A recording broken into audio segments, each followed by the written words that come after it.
नमस्ते सबैजनालाई। मेरो चाहिँ यहाँनिर गाह्रो प्रब्लम भइरहेछ। आफै ज्वरो आएको भएकै गर्छ। बेलुका 1-2 बजी भएपछि चाहिँ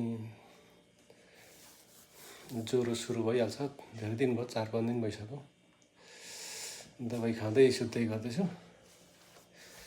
अनि अर्को प्रब्लम चाहिँ यहाँनिर यो किचनको यो सिङ्क बिग्रेर यो मैला पानी बग्ने चाहिँ ब्लक भइरहेको छ।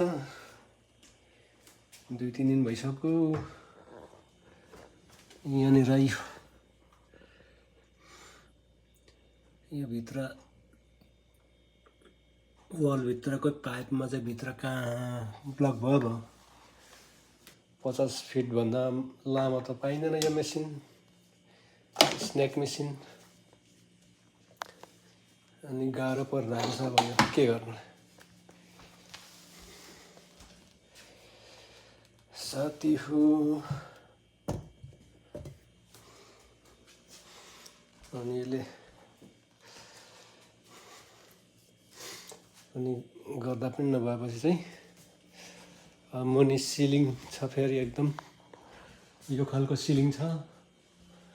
अब यसलाई यो खालको सिलिङलाई चाहिँ अब फुटाउनु पर्ने स्थिति आयो। यसको पाइपको लाइन पत्ता लगाउनुको लागि चाहिँ कताबाट लागेको छ, सिलिङै फुटाउनु पर्ने स्थिति आएको छ।